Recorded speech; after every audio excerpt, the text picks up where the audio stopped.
എന്നാൽ മാധ്യമങ്ങൾ ഗേറ്റിൽ നിന്നൊക്കെ കാണുന്നതിന് വിരോധമില്ല എന്നുള്ളൊരു മെസ്സേജാണ് കൊടുത്തിരുന്നത്. അത് വേണ്ടത്ര അദ്ദേഹം മനസ്സിലാക്കാതെ ചെയ്തതാണെന്നാണ് ഇപ്പം എന്നോട് പറഞ്ഞത്. ഞാൻ പറഞ്ഞത് അദ്ദേഹത്തോട് പറയാം, ഇങ്ങനെ ചെയ്യരുത്.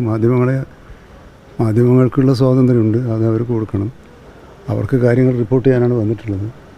നമ്മൾ കാര്യങ്ങൾ വസ്തുനിഷ്ഠമായി പറഞ്ഞാൽ അവരതും കൊടുക്കും, അല്ലെങ്കിൽ അത് ഏകപക്ഷീയമാകും. അതൊരു പ്രധാനപ്പെട്ട കാര്യം അതൊരു ഇങ്ങനെ പറ്റിയതാണെന്നാണ് പറഞ്ഞത്. തുടർച്ചയായിട്ട് വന്യജീവി ആക്രമണങ്ങൾ വരുന്നുണ്ട്. ഇപ്പോൾ ഒരു സ്ത്രീയെ കൊലപ്പെടുത്തുന്ന സാഹചര്യം വന്നിരിക്കുന്നു. ഇപ്പോൾ ഏറ്റവും ഒടുവിൽ പെരുന്തട്ടയിൽ വന്യജീവി ആക്രമണം വന്നിരിക്കുകയാണ്. അങ്ങനെ ഒരു ഇഷ്യൂ ഉണ്ടപ്പോൾ പോലും അങ്ങ് ഒരു ഫാഷൻ ഷോയിൽ പങ്കെടുക്കുകയും അതിൽ പാട്ട് പാടുകയും ചെയ്തിട്ടുണ്ട്. അത് ശരിയായ നടപടിയല്ല എന്നുള്ള വിമർശനമാണ് ഇപ്പോൾ വരുന്നത്. ഈ പാട്ട് പാടിയത് ശരിയോ തെറ്റോ എന്നുള്ളത് എനിക്കറിയില്ല. പക്ഷേ നമ്മൾ ദൈനംദിന ജീവിതത്തിൽ ഒരുപാട് പ്രശ്നങ്ങളുമായിട്ട് ബന്ധപ്പെടുന്നുണ്ട്. അപ്പോൾ അതിൽ ബന്ധപ്പെട്ട ഒരു ഐറ്റമാണത്. ഇനിയിപ്പോൾ നമ്മൾ റിപ്പബ്ലിക് ദിനം ആഘോഷിച്ചില്ലേ, അപ്പം അത് ഓരോന്നിൻ്റെ പ്രാധാന്യമുണ്ട്. എന്നാൽ നിങ്ങളുടെ ഒരു വിമർശനം കേട്ടപ്പോൾ എനിക്ക് തോന്നി ഞാൻ കുറച്ച് ശ്രദ്ധിക്കേണ്ടതായിരുന്നു എന്ന് തോന്നി, അത്രയേ ഉള്ളൂ.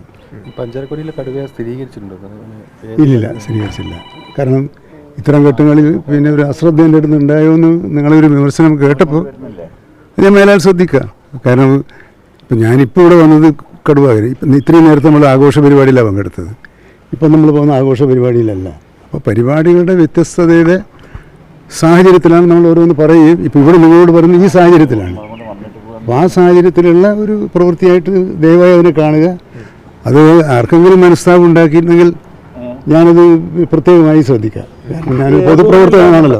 പൊതുപ്രവർത്തകൻ എന്നുള്ളതിൽ അത്തരം നിരീക്ഷണങ്ങളെ ഞാൻ ഗൗരവത്തിൽ തന്നെ കാണണം. എന്നെ തിരുത്തുന്നത് നല്ലതാണ്. എനിക്കെന്തെങ്കിലും തിരുത്താനുണ്ടെങ്കിൽ തീർച്ചയായിട്ടും ഞാൻ തിരുത്തും.